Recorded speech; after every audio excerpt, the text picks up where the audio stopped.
Salut tout le monde, j'espère que vous allez bien. Aujourd'hui on se retrouve pour une nouvelle vidéo où je vais vous donner mon avis après plus d'un mois d'utilisation de l'Apple Vision Pro et vous allez voir que c'est plutôt mitigé. Alors on commence tout de suite avec le design. C'est effectivement le plus beau et le plus luxueux casque VR que vous pouvez trouver sur le marché, je pense. Les finitions sont incroyables, c'est du design d'Apple, c'est super bien fini, c'est plutôt bien pensé, même si je trouve que c'est très lourd. Après plus d'une heure d'utilisation, j'ai du mal à le garder sur la tête. Et je suis obligé d'utiliser cette lanière qui vient vraiment vous prendre toute la tête, que ce soit sur le haut et sur l'arrière, et qui va du coup vous aider à maintenir le poids du casque et éviter qu'il tombe en fait devant. Malheureusement, c'est plus contraignant à l'utilisation de tous les jours, je trouve, que cette lanière qui vient en fait prendre appui sur l'arrière de la tête. Celle-ci est beaucoup plus pratique à l'utilisation. Vous venez en fait serrer sur le côté. Moi personnellement, je suis obligé de vraiment le serrer à fond pour que le casque ne tombe pas à cause du poids sur l'avant de mon visage. Et malheureusement, en fait de le serrer beaucoup trop fort, ça vient en fait compresser le casque sur l'avant de mon visage, et plus d'une fois en fait j'ai eu une circulation sanguine qui était coupée sur l'avant de mon visage. C'est la première fois que je ressentais ça de ma vie et c'est plutôt très désagréable. Donc c'est pour ça que j'utilise plutôt cette sangle, surtout quand je veux faire des longues sessions, que ça soit pour regarder des films ou autre chose. Passons maintenant à l'utilisation de tous les jours, que ça soit du coup la réalité augmentée qui est certes la meilleure réalité augmentée aujourd'hui sur le marché, mais qui reste encore assez loin d'une très bonne qualité qui vous permet de l'utiliser au quotidien et que ça soit agréable au niveau du champ de vision, de la qualité d'image. Premièrement, pour moi, le gros problème de ce casque, c'est le champ de vision qui est encore beaucoup trop réduit et qui vient vraiment vous casser l'immersion et aussi qui vient vous casser le confort d'utilisation parce que vous avez l'impression de regarder à travers un tube. Donc effectivement, non, ce n'est pas agréable de cuisiner avec, de regarder son téléphone, travailler avec, on va revenir là-dessus. Autre chose que j'ai pu notifier aussi sur la qualité de l'image, c'est le taux de rafraîchissement. Alors je sais pas, pourtant le taux de rafraîchissement est quand même de 90 Hz, ce qui est plutôt pas mal, mais je trouve que quand vous tournez le visage un peu trop vite, on voit vraiment qu'il y a une latence que je trouve qui est beaucoup moins présente sur l'Oculus Quest 3, qui vient du coup rendre l'immersion un peu plus agréable à utiliser, même si effectivement la qualité de l'image elle est incomparable. Il n'y a pas mieux aujourd'hui, enfin de ce que j'ai pu essayer, c'est vraiment le meilleur casque. Mais est-ce que vraiment c'est un ordinateur spatial ? Eh bien non. À la rigueur, un iPad spatial, pourquoi pas. Et encore que, je trouve que le gros point négatif du casque, c'est le manque d'applications. Par exemple, YouTube. Pour moi, c'est un gros point noir qui est pas YouTube comme application, qui est pas Netflix. Disney, c'est sympa, mais bon, personnellement, je suis pas un très grand fan du catalogue. Apple TV, pareil, c'est sympa, mais bon, la plupart des films, vous devez les louer, et les séries Apple TV, pas un très grand fan. Certes, c'est un super casque pour le multimédia, mais je trouve que ça manque de contenu pour vraiment y passer du temps dessus. Personnellement, ça m'est déjà arrivé de rester plus d'une semaine sans utiliser l'Apple Vision Pro. Et c'est là que je me dis qu'en fait, j'avais pas l'envie d'y retourner parce que c'était beaucoup plus rapide et beaucoup moins contraignant de regarder ma vidéo YouTube sur mon ordinateur ou sur mon iPad ou sur mon téléphone que j'ai directement avec moi.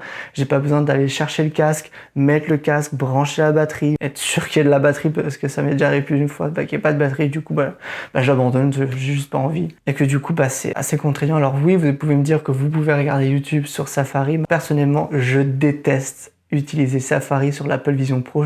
Et du coup, parlons suivi des yeux. Alors oui, c'est une technologie incroyable, révolutionnaire, on peut le dire, mais dans les faits, je trouve que c'est pas hyper pratique et encore au point. Par exemple, quand vous voulez aller sélectionner quelque chose qui est trop aux extrémités de l'écran, ça m'est déjà arrivé de passer au moins 5 minutes à essayer d'arriver à faire comprendre au casque que je voulais étendre et cliquer en fait sur cet endroit. Je trouve que ça manque en fait de précision pour être vraiment fluide et rapide d'utilisation.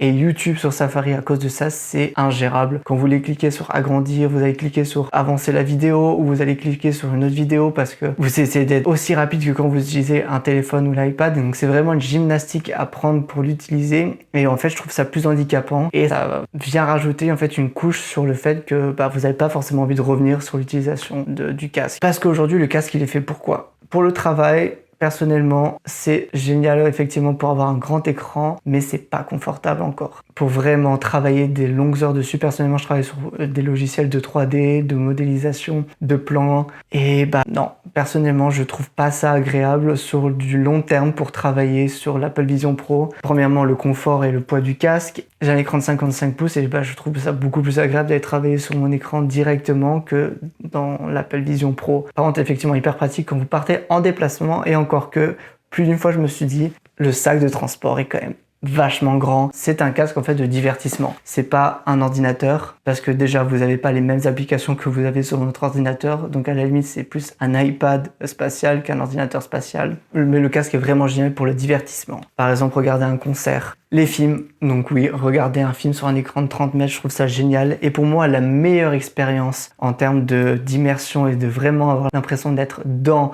un cinéma, c'est l'application IMAX qui va vous la donner.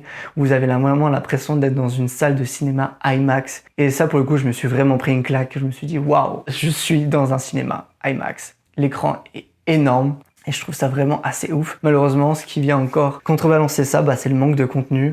Regarder des films sur Disney, pour moi, c'est une des meilleures applications aussi parce que vous avez les mondes virtuels Disney qui sont absolument incroyable. Plus d'une fois, en fait, je me suis retrouvé à juste, même pas pour envie de regarder un film, mais juste pour aller dans le monde virtuel de Disney, redécouvrir tous les détails qu'ils ont créés d'une immersion incroyable. Mais pareil, je suis pas un très grand fan du coup du catalogue Disney, donc je me suis pas retrouvé à me dire je vais aller regarder plus d'une fois un film sur l'application, mais je reste encore sur le fait que je préfère regarder un film sur mon home cinéma que dans l'Apple Vision Pro. Pour le confort, pour le partage, l'Apple Vision Pro, c'est un produit que vous utilisez tout seul. Le casque, technologiquement, il est incroyable, mais ça reste encore un prototype. On est encore sur une V1 et ça se sent.